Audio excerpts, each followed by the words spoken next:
La montagne de la Dominique.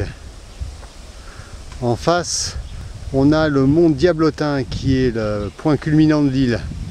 1400 et quelques.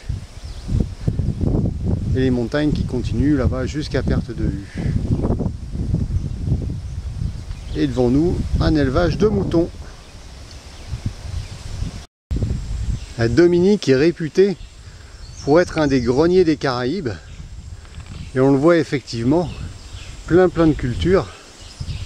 Là on a des ignames et des cacaotiers. Les fruits de cacao qui sont directement sortis du tronc là. Ah ouais. Et là-haut par contre il y en a un. Il est sur la petite branche, mais c'est pas au niveau des feuilles, c'est vraiment au niveau de la partie ligneuse.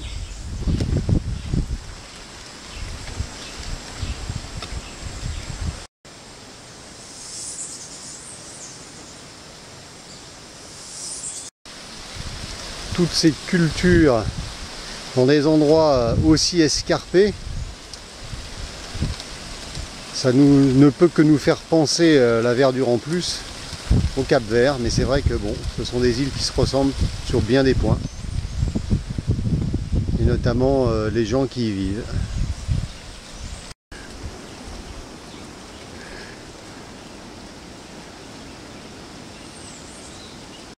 Au détour du chemin, le paysage change du tout au tout. Nous voilà maintenant dans une plantation de palmiers. Sous la pluie.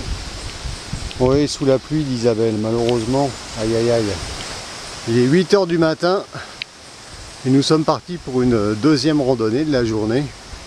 Et là, on est dans le vert. Que du vert, que du vert, que du vert.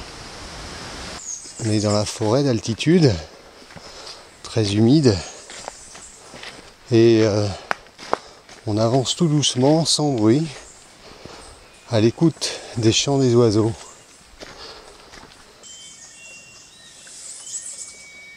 Vous entendez celui qui, on dirait une flûte.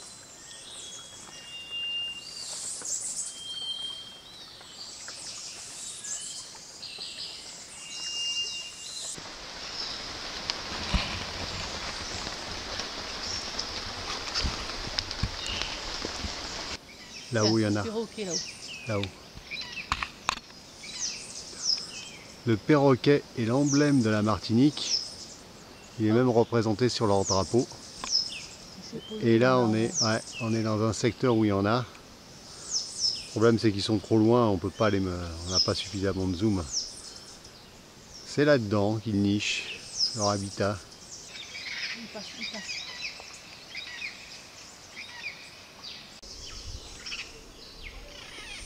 Vous l'entendez, le perroquet là?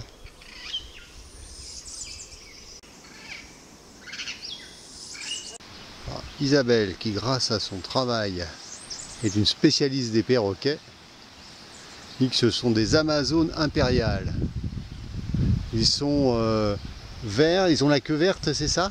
Ouais, hop, non. Et puis la tête violette. Et fleurs de bananier sauvage. Il y en a de toutes les couleurs. Du jaune, orangé au rouge. Là, on a des espèces de fleurs qui sont en fait, une fois que c'est mûr, comme des pommes de pin. Donc, toujours plein de fleurs dont on ne connaît pas les noms et qui sont toutes plus belles les unes que les autres.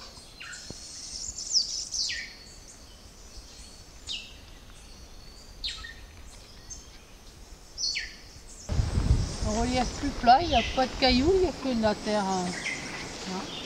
Des grands arbres avec une forêt moins dense en fait. Moins Et dense. on retrouve les mêmes espèces avec des grandes fougères arborescentes, des papillons, des fleurs, les perroquets qui sont là-haut, qui passent de temps en temps. Ça bouge un peu là-dessus.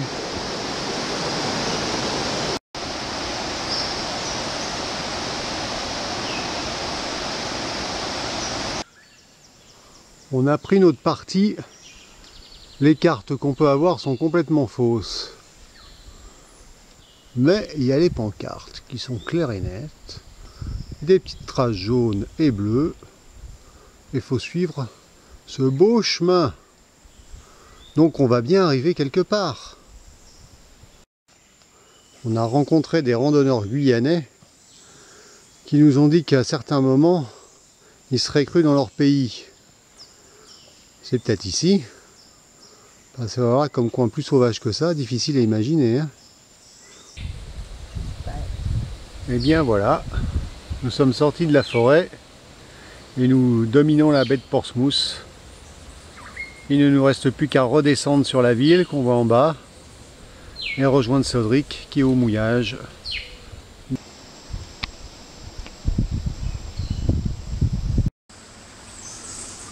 Juste à côté d'ici, à Portsmouth, il y a une rivière qui s'appelle la rivière indienne, où ont été tournées des scènes de Pirates des Caraïbes, le deuxième épisode, quand ça se passe dans la mangrove. On imagine bien en effet, avec ce genre de décor. Et encore une fois, on s'émerveille du nombre de paysages différents qu'on peut voir au cours d'une même promenade.